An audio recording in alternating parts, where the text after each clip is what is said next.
Good morning बच्चों। आज हम कक्षा 9वीं में भूगोल का अध्याय 2 में भारतीय उपमहाद्वीप एवं प्राकृतिक स्वरूप उसका भाग 2 पढ़ेंगे, जिसमें भाग 2 में आपका है उत्तर तथा उत्तर पूर्वी पर्वतमाला। उत्तर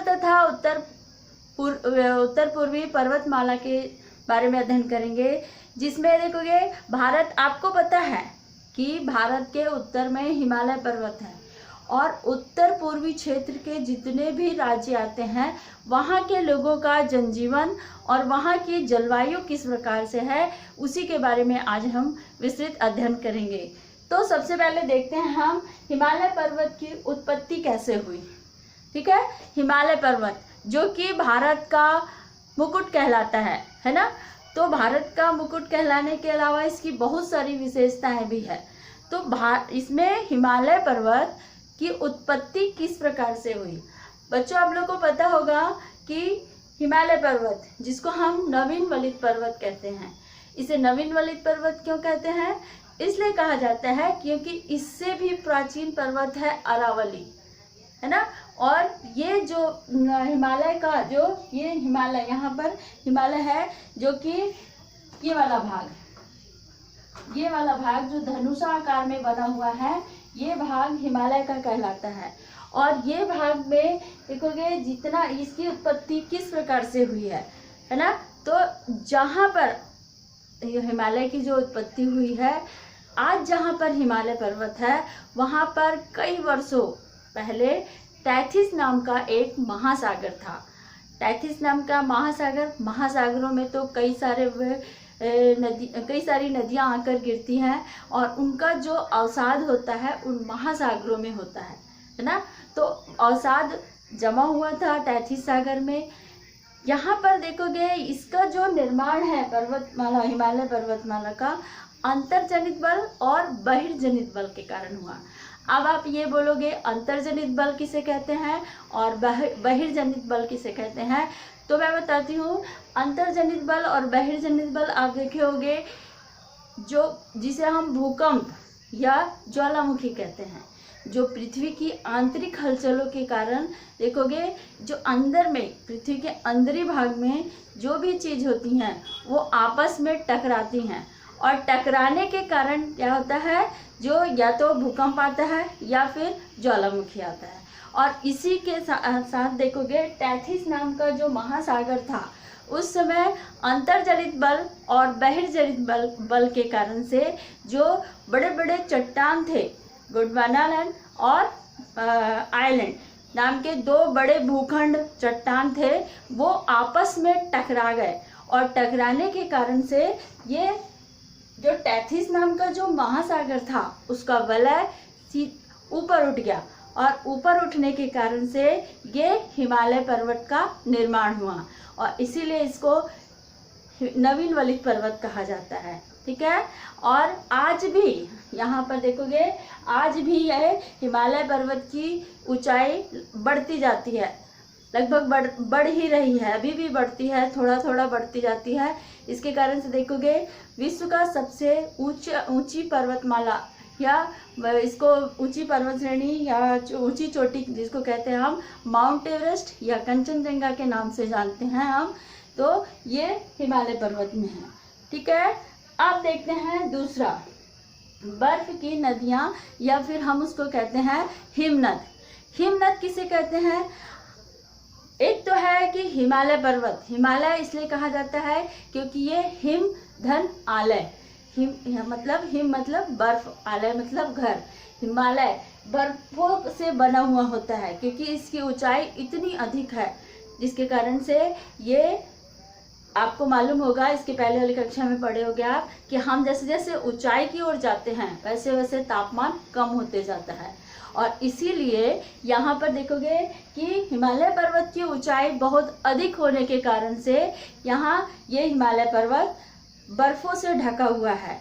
अब यहाँ से जितनी नदियाँ निकलती हैं वो नदियाँ में साल भर पानी रहता है, किंतु ठंड के दिनों में जब शीत ऋतु आता है तो उस समय ये नदियों का पानी पूरा बर्फ में परिवर्तन हो जाता है, तो उसे ही हम हिमनद या बर्फ की नदी कहते हैं।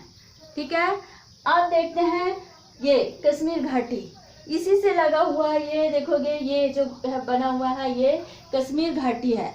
कश्मीर घाटी जो अपने आप में सौंदर्य के लिए एक मतलब अपना एक प्रमुख स्थान रखता है ना, जिसे हम भारत का स्वर्ग भी कहते हैं, क्योंकि ये यहाँ की जो प्राकृतिक सौंदर्य है ये बहुत ही सुंदर है ना। इसलिए या देखोगे यहाँ पर छोटे छोटे झील है, और झील के कारण से यहाँ की, और ठंड होने के कारण से यहाँ पर विभिन्न प्रकार के फूल, तथा यहाँ के लोगों का जो जनजीवन है ये जीवन भी इन्हीं आधार पर चलता है। और यहाँ के लोगों का प्रमुख व्यवसाय होता है पशुपालन। यहाँ के लोग ठंड के दिनों में तो पहनते ही हैं, गर्म कपड़े पहनते हैं, और उनका जो व्यवसाय होता है वो है पशुपालन, फूलों का व्यवसाय करना, और छोटे छोटे बोट जो चलाते हैं वो उनका प्रमुख व्यवसाय होता है ना। अब देखते हैं लद्दाख। लद्दाख का नाम तो आपने सुना ही होगा। जो लद्दाख है, जैसे हम बोलते हैं ना हमारे यहाँ थार का मरुस्थल है, जो भारत के ये पश्चिमी क्षेत्र में है थार का मरुस्थल, लेकिन हम मरुस्थल का नाम लेते हैं तो ऐसा लगता है कि ये पूरा सूखा है कि नहीं, सूखा है। किंतु लद्दाख मरुस्थल या लद्दाख जो क्षेत्र है ये अपने आप में एक विशेष महत्व है। क्यों? क्योंकि इसको शीत मरुस्थल के नाम से भी जाना जाता है। यहाँ पर इसे शीत मरुस्थल क्यों कहा जाता है? क्योंकि यहाँ पर बरसात नहीं होती, और ये क्षेत्र इस तरफ होने के कारण से, मतलब हिमालय के तलहटी क्षेत्रों में होने के कारण से यहाँ पर साल भर ठंडा रहता है। ठंड होने के कारण से एक ये, और दूसरी बात है यहाँ पर बरसात नहीं हो पाती है, जिसके कारण से यहाँ पर सूखा रहता है, और इसीलिए इसे हम शीत मरुस्थल के नाम से जानते हैं। किंतु यहाँ पर जो है बड़े बड़े मरुस्थल, मतलब पूरे मैदान हैं और बड़ी बड़ी पहाड़ियाँ, चट्टान वाले क्षेत्र पाए जाते हैं, इसलिए इसको मरुस्थल के नाम से जाना जाता है। किंतु ये शीत मरुस्थल है क्योंकि यहाँ पर ठंड बहुत अधिक होता है और पूरा मरुस्थलीय क्षेत्र है। ठीक है, अब देखते हैं हम उत्तराखंड की पहाड़ियाँ। जो उत्तराखंड की जो पहाड़ियाँ हैं, यहाँ की विशेषता तो आपको पता होगा कि यहाँ पर क्षेत्रों में देखोगे उत्तराखंड की पहाड़ियाँ जहाँ पर बहुत अधिक ठंड भी पड़ता है, और दूसरी तरफ है ये जो पहाड़ी क्षेत्र है, यहाँ के लोगों का जनजीवन बहुत ही कष्टमय रहता है, लेकिन यहाँ के लोगों का प्रमुख व्यवसाय पशुपालन होता है। पशुपालन होता है। जब गर्मी आती है यहाँ पर, तो गर्मी के दिनों में जो पशुपालक होते हैं वे अपने पशुओं को पहाड़ी क्षेत्र में लेके जाते हैं। इसलिए लेकर जाते हैं क्योंकि ठंड के समय में तो बर्फ से जो बर्फ की पहाड़ियाँ बर्फ से ढकी हुई होती है, किंतु जैसे ही ग्रीष्म ऋतु आता है वैसे ही वहाँ का बर्फ पिघल जाता है और पिघल कर नीचे आ जाता है, जिसमें छोटे छोटे रसीले घास, जिसको हम बुग्याल के नाम से जानते हैं, वो बुग्याल घास होता है, जिसके कारण से यहाँ के जो पशुपालक है जैसे ही ग्रीष्म ऋतु आता है वैसे अपने पशुओं को ले जाकर ये पहाड़ियों में ले जाते हैं। बाकी ठंड के समय में ये रेंज जो बनता है, मैदानी क्षेत्रों में रेंज बनाते हैं पशुओं के लिए, पशुओं को रखने के लिए जो स्थान होता है उसको रेंज कहते हैं, वो क्षेत्र में उनको रखा जाता है। ठीक है, अब देखते हैं उद्योग धंधे। यहाँ के लोगों का प्रमुख व्यवसाय तो पशुपालन होता है, और खास करके यहाँ पर देखोगे जो हिमालय के तलहटी क्षेत्र हैं, यहाँ पर चूना खदान, यहाँ पर चूने की गिट्टी निकलती है, और इसको हम चूने की गिट्टी से यहाँ पर सीमेंट कारखाना बहुत ही मतलब सीमेंट कारखाने को बहुत अधिक प्रोत्साहन मिला है, इसलिए इन क्षेत्रों में सीमेंट कारखाने को सबसे ज़्यादा प्रोत्साहित मिला है, और यहाँ पर सीमेंट कारखाना बहुत अधिक मात्रा में पाया जाता है। हालांकि यहाँ पर और भी जो खनिज पदार्थ है वो भी निकलते हैं, और यहाँ पर का जो व्यवसाय है वो कृषि भी है, लेकिन प्रमुख रूप से देखा जाएगा अगर उद्योग धंधे की बात करते हैं तो सबसे ज़्यादा प्रोत्साहन सीमेंट कारखाने को मिलता है। ठीक है, अब देखते हैं यहाँ पर भूस्खलन। आपको पता है भूस्खलन किसे कहते हैं?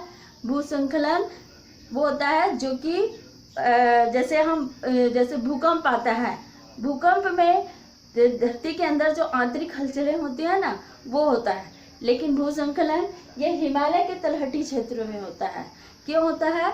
क्योंकि ये जो हिमालय पर्वत है ये नवीन वलित पर्वत है और यहाँ की जो चट्टानें हैं वो उतनी कठोर नहीं है, इसलिए जब यहाँ पर लगातार अगर झाड़ी जंगल काटते जाते हैं तो यहाँ का जो चट्टान है वो क्या होता है, कमज़ोर पड़ जाता है और वो धीरे धीरे खसकने लग जाता है, जिसके कारण से कभी कभी पूरा का पूरा गांव दब जाता है या वहाँ के बड़े बड़े चट्टान खसक कर नीचे आ जाते हैं, जिससे आवागमन के साधन को भी बहुत अधिक प्रभावित होता है ये चीज़, है ना। तो भूसंकलन ये चीज़ है कि यहाँ पर देखोगे नवीन वलित पर्वत होने के कारण से यहाँ की चट्टानें उतनी अधिक कठोर नहीं है और ये नरम चट्टानें होने के कारण से ये धीरे धीरे खसकते जाता है, इसके कारण से। एक अब देखते हैं यहाँ के लोगों का उद्योग, यहाँ के लोगों का कृषि। उत्तर पूर्वी राज्यों के लोगों का प्रमुख यहाँ पर देखेंगे इस क्षेत्र में उत्तर पूर्वी क्षेत्र के लोगों का जो कृषि करते हैं, खास करके अरुणाचल प्रदेश है, मिजोरम है, मणिपुर है, असम है, ये क्षेत्र पहाड़ी वाले क्षेत्र हैं। जब वहाँ पर मैदानी क्षेत्र नहीं है कृषि करने के लिए, जिसके कारण से यहाँ पर के लोग मैदानी क्षेत्रों में कृषि नहीं कर पाते, पहाड़ियों को काट कर सीढ़ीनुमा खेती करते हैं। एक और दूसरी बात है, यहाँ पर अरुणाचल प्रदेश में झूम खेती सबसे ज़्यादा प्रसिद्ध है। हम झूम खेती किसे कहते हैं, जब जंगलों को पूरी तरह से काट कर उस जो पेड़ पौधे होते हैं वे पेड़ पौधों को वहीं पर बिछा दिया जाता है। जब ग्रीष्म ऋतु आता है तो वो पेड़ पौधों को वहीं पर जला दिया जाता है ताकि उसका राख उस क्षेत्र में बिखर जाए। जब बरसात का मौसम आता है तब वहाँ पर उन लोग वहाँ पर कुदाल से खोदकर बीज को बोते हैं और फसल पकने का उसको इंतजार करते हैं। इसको हम कहते हैं झूम खेती। तो यहाँ के लोगों का व्यवसाय कृषि करना भी होता है और खास करके झूम खेती किया जाता है और सीढ़ीनुमा खेती की जाती है। अब बच्चों देखेंगे हम उत्तर पूर्वी राज्यों की पर्वतमाला के लोगों का जीवन किस प्रकार से था, वहाँ की जलवायु किस प्रकार से थी, वहाँ के लोगों का व्यवसाय किस प्रकार से था, वहाँ के लोगों का उद्योग धंधा किस प्रकार से है, वहाँ पर जो कारखाने हैं स्थापित हैं वो किस प्रकार के हैं, इसके बारे में आपने जानकारी पाया। अब देखेंगे पार्ट 2 जो अगले अध्याय में हम पढ़ेंगे, तो उसके लिए ये इसका जो क्वेश्चन आंसर है ये आपको मिल जाएगा, जो आप अपनी कॉपी में उसको लिखेंगे। ठीक है, थैंक यू।